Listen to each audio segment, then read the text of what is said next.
देखिए, हमारा प्रधानमंत्री एक ऐसा प्रधानमंत्री है जिसकी खुद की डिग्री का कोई अता पता नहीं है। तो जो लोग खुद की डिग्री की कोई सच्चाई जो जिसकी हम कोई नहीं जानता है, जिसके बारे में कोई नहीं जानता है, वो क्या शिक्षा के बारे में बात करेंगे। जिस तरीके से हम देख रहे हैं, एनटीए तो जब से आया है, अभी नेट का पेपर हुआ, नेट के पेपर की क्या हालात है, सीयूईटी, यूजी और पीजी में किस तरीके की मैनेजमेंट में कितनी दिक्कतें स्टूडेंट्स को आई हैं, है ना। नीट का पेपर लीक हुआ है, पिछले 10 साल में 89 पेपर लीक्स हुए हैं। तो ये बात साफ है कि इन्हें शिक्षा प्रणाली से, शिक्षा व्यवस्था से, या कौन कितनी शिक्षा प्राप्त कर रहा है उससे कोई फर्क नहीं पड़ता।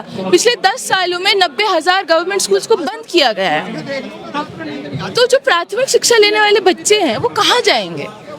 जो गरीब का बच्चा है, जो सब्सिडाइज एजुकेशन ले सकता है, जो अफोर्ड ही सब्सिडाइज एजुकेशन कर सकता है, उसको आप शिक्षा से बाहर धकेल रहे हैं। आंदोलन होता है उसको एंटी नेशनल, देश विरोधी, सरकार विरोधी, धर्म विरोधी बता दिया जाता है। देखिए, मैं तो चाहती हूँ कि धर्मेंद्र प्रधान, एक बार उन्होंने कहा कि ये जो यहाँ पे प्रदर्शन कर रहे हैं वो दहशतगर्दों की बी टीम है।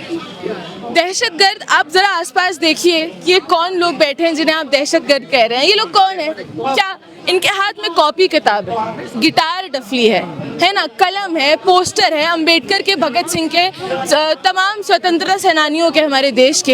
ये लोग जरा अपने नफरत का चश्मा उठाइए, आकर देखिए कितने प्यारे लोग, छोटे छोटे बच्चे यहाँ पे आके बैठे हैं, स्कूल, यूनिवर्सिटी के, कॉलेजेस के स्टूडेंट्स यहाँ पे आके बैठे हैं, जो कुछ नहीं ज़मीनी मुद्दों की बात कर रहे हैं और कोई बात नहीं कर रहे। आप उनसे कह रहे हैं कि वो दहशतगर्द है, आप उनसे कह रहे हैं कि ये टेररिस्ट है, ये एंटी नेशनल है। क्या एंटी नेशनल वो है जो कह रहा है कि मैं एक यूनिवर्सिटी में पढ़ती हूँ, आप उसकी फीस बढ़ा रहे हैं, अगर आप उसकी फीस बढ़ाएंगे तो बहुत से स्टूडेंट नहीं पढ़ पाएंगे उस यूनिवर्सिटी में, तो वो एंटी नेशनल हो गया। पर एक इंसान जिसके कार्यकाल में जो इतना इनकॉम्पिटेंट है, उसकी वजह से कितने छात्रों ने अपनी जानें ले ली है, वो एंटी नेशनल नहीं हुआ।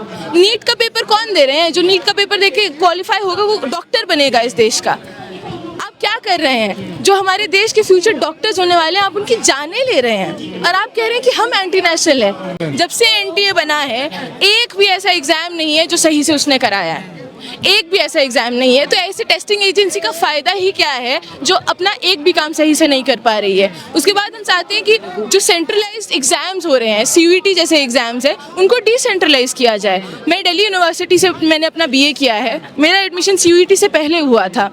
उस वक्त पे छोटे शहरों से आने वाले स्टूडेंट्स की संख्या ज़्यादा थी, फीमेल स्टूडेंट्स की संख्या ज़्यादा थी, पर आज की डेट में महिलाओं की संख्या बहुत सिग्निफिकेंट अमाउंट से घटी है। दिल्ली यूनिवर्सिटी जैसे जो सीयूईटी से आने वाले एग्जाम से जो स्टूडेंट्स हैं, छोटे शहरों से आने वाले स्टूडेंट्स जो हैं, उनकी संख्या बहुत ज़्यादा घट गई है। एक होमोजेनाइज क्या कहते हैं कैंपसेस हमारे बन रहे हैं, तो हम चाहते हैं कि उसे डिसेंट्रलाइज किया जाए। सिस्टमैटिकली आप लोगों को, पिछड़े तबकों से आने वाले लोगों को, गरीब घरों से आने वाले बच्चों को, है ना, दलित घरों से आने वाले बच्चों को, महिलाओं को शिक्षा से बाहर धकेल रहे हैं एक सिस्टमैटिक तरीके से। तो हमारे ये सभी डिमांड्स हैं। इसे आप क्या समझेंगे? हम इसे किस तरीके से देख रहे हैं? हम देख रहे हैं कि ये मजाक उड़ाया गया है उन परिवारों का जिन्होंने अपने बच्चे खोए हैं, उन बच्चों की जानों का मजाक उड़ाया गया है, जो जिन पे इतना प्रेशर था। कितना प्रेशर उन स्टूडेंट्स पे रहा होगा जिन्होंने अपनी जान ले ली।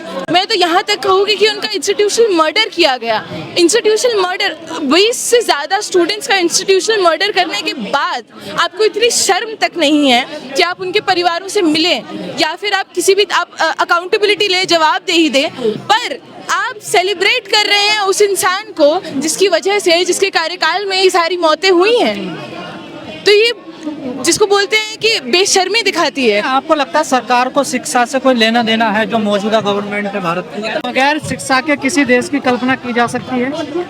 बिल्कुल, वो दुनिया में फाइट करेगा, बिल्कुल भी नहीं, जगह रखेगा? बिल्कुल भी नहीं। मैं SFI से हूँ और हमारा नारा है सबको शिक्षा, सबको काम, वरना होगी नींद हराम।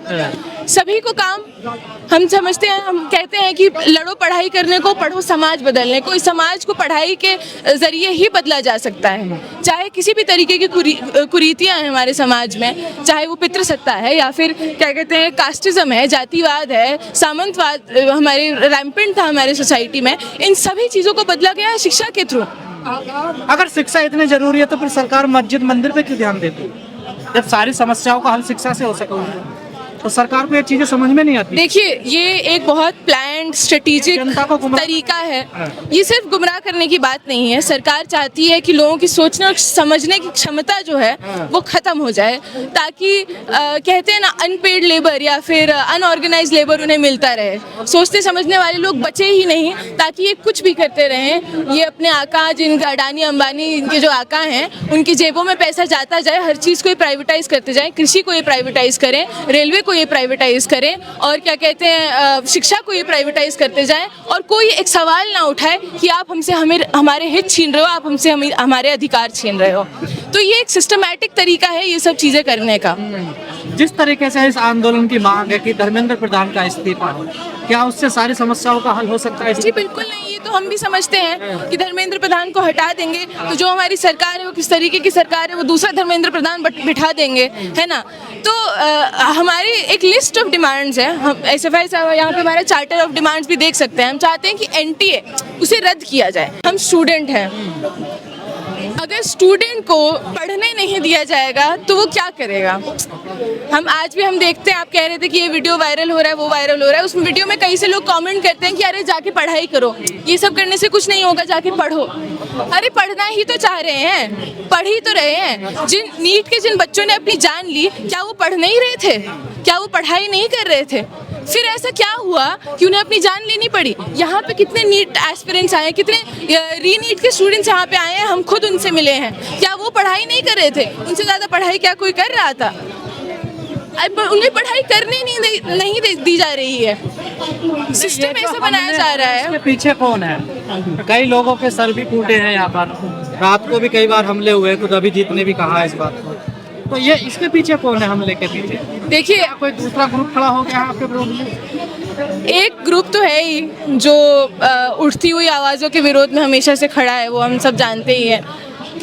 धर्मेंद्र प्रधान ने कहा कि ये जो यहाँ पे बच्चे आए हैं वो क्या कहते हैं, दहशतगर्दों की B टीम है।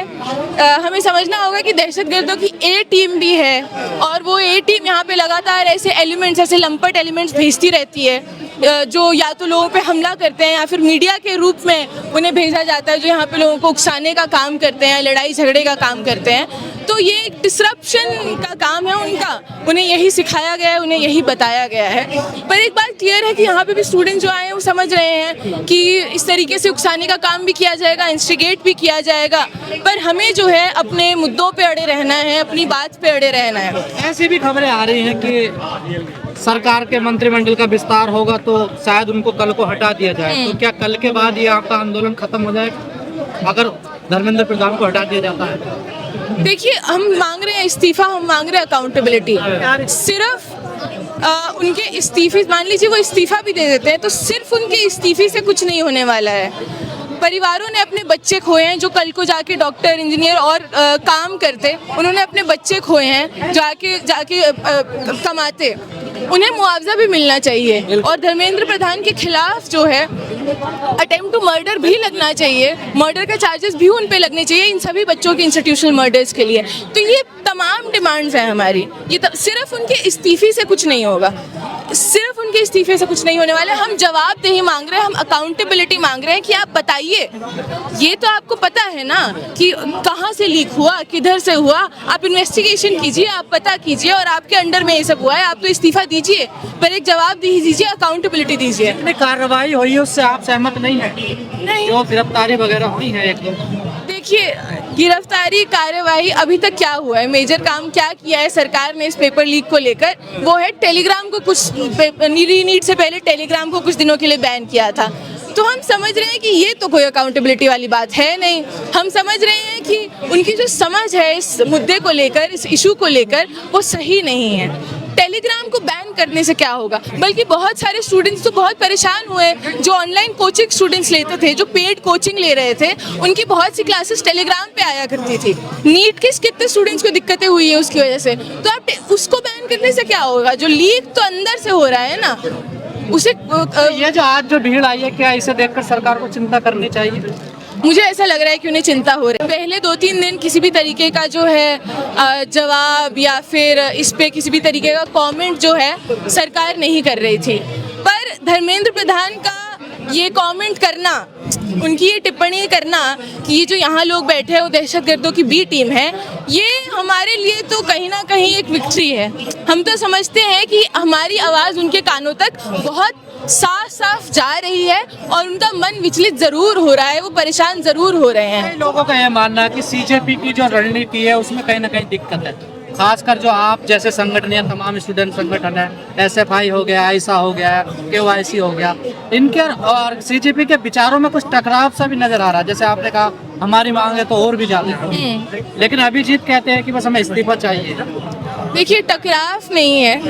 क्या कहते हैं, ये जो सीजेपी जो है एक मास मूवमेंट है, एक मूवमेंट है जहाँ पे सभी आके जुड़ रहे हैं, ठीक है। जो जिन तमाम संगठनों की आप बात कर रहे हैं, हम एसएफआई से हैं, तो हम यूनिवर्सिटीज़ में और कैंपसेस में ऑपरेट करते हैं, हम वहाँ पे अपना काम करते हैं, हम वहाँ पे स्टूडेंट्स के मुद्दों को उठाते हैं। तो हमारा एक समझ है वो सिस्टमैटिक है। हम यहाँ पे जो मुद्दे उठाए गए हैं उन मुद्दों से हम सहमत हैं, इसीलिए हम यहाँ पे आ रहे हैं। अगर इस तरीके का कोई टकराव होता तो वो सहमति नहीं होती। कई बार ये कहा जा रहा है कि आंदोलन तो कब का खत्म हो जाता है, इन संगठनों ने ये मजबूत करा हुआ है, सपोर्ट इनकी है, पीछे से बैकबोन ये बने हुए हैं। देखिए सीजेपी के पास इतने लोग नहीं हैं। ऐसा भी देखिए, ऑनलाइन जिस तरीके का एक मूवमेंट सीजेपी का ने चलाया, वो तो देखिए सराहनीय है, पर ज़मीन पे टिके रहना और इतने दिनों तक ये सिट इन पे करते रहना, ये ज़रूर उन संगठनों की, एसएफआई जैसी संगठनों का उसमें बताई जा रही है ना। देखिए आप भी ढबले बिल्कुल उन संगठनों ने इस आंदोलन को ज़्यादा सशक्त किया है, क्योंकि हम लोग लगातार, चाहे नीट का मुद्दा हो, इससे पहले जितने स्टूडेंट्स को दिक्कतें हुई, तो ये दर्शाता है कि कितने निहायत ही बेशरम हमारे देश का मंत्री है और उतना ही बेशरम जो हमारे मंत्री है।